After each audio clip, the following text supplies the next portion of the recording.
পাতা ফাঁদে পা দিলেন প্রতিপক্ষ সেট ব্যাটার রাইলি রুশো। ঋষাদের দেওয়া বুদ্ধিদীপ্ত গুগলি বুঝতেই পারেননি তিনি।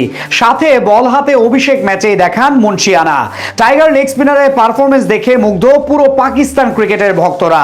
একাদশে ফিরেই দলকে এনে দিলেন বিশাল জয়, বুঝিয়ে দিলেন নিজের সক্ষমতা। রিশাদ হোসেনের এমন বুদ্ধিদীপ্ত বোলিং ও পারফরমেন্স নিয়ে বিস্তারিত জানবো রিপোর্টে।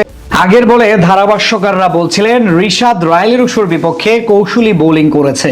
বিষয়টা কিন্তু দারুণ, সে শতভাগ লাইন লেংথটাও বজায় রেখেছেন, অন্যান্য স্পিনারদের চেয়ে অনেক ভালো টার্ন পাচ্ছেন। এই কথাগুলোর মাত্র 2 ডেলিভারি পরেই প্রতিপক্ষ ব্যাটারের স্টাম্প রীতিমতো উপড়ে ফেলেছিলেন পিএসএল এর লাহোর কালান্দার্সের হয়ে প্রতিনিধিত্ব করা বাংলাদেশের লেগ স্পিনার রিশাদ হোসেন। ক্যারিয়ারের শুরু থেকে স্বপ্নের মতো সময় পার করছেন এই ক্রিকেটার। বিশেষ করে গত টি-20 বিশ্বকাপের পর থেকে যেভাবে ধারাবাহিকতা বজায় রেখে পারফরমেন্স করে চলেছেন সেটা এখন বিশ্ববাসীর কাছে প্রশংসিত।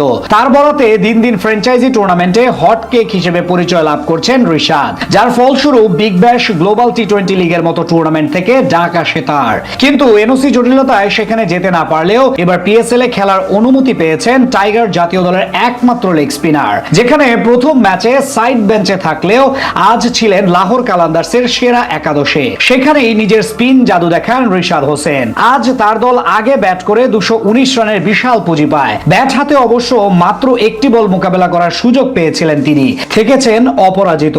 এরপর ইনিংসের 7ম ওভারে প্রথম বল করতে আসেন তিনি, সেই ওভারে দিয়ে যান মাত্র 7 রান। কিন্তু পরের ওভারে এসে ধীরে ধীরে সেট ও বিধ্বংসী হতে থাকা রাইলি রুশোকে আউট করেন তিনি।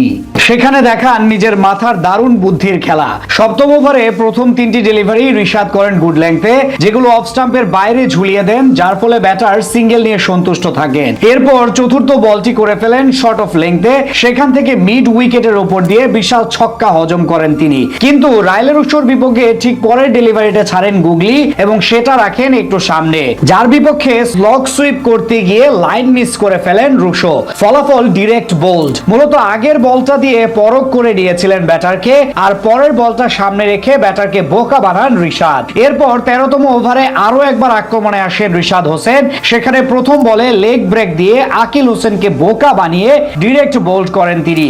একই ওভারের চতুর্থ বলে তার বিপক্ষে আউট হন আবরার আহমেদ, যার সুবাদে কোয়েটার ইনিংস আর বেশি লম্বা হয়নি। তাদের ইনিংস থেমে যায় 140 রানে। ফলে 79 রানের জয় নিয়ে মাঠ ছাড়ে লাহোর। সর্বসাকুল্যে 4 ওভারের কোটা পূরণ করে মাত্র 31 রান খরচায় 3 উইকেট নেন tiger leg spinner Rishad Hossain. অভিষেক ম্যাচে তার এমন পারফরমেন্স দেখে এখন মুগ্ধ সবাই। পাশাপাশি দলের জয়ে সবচেয়ে বড় অবদানটা রেখেছেন তিনি, দিয়েছেন আস্থার প্রতিদান।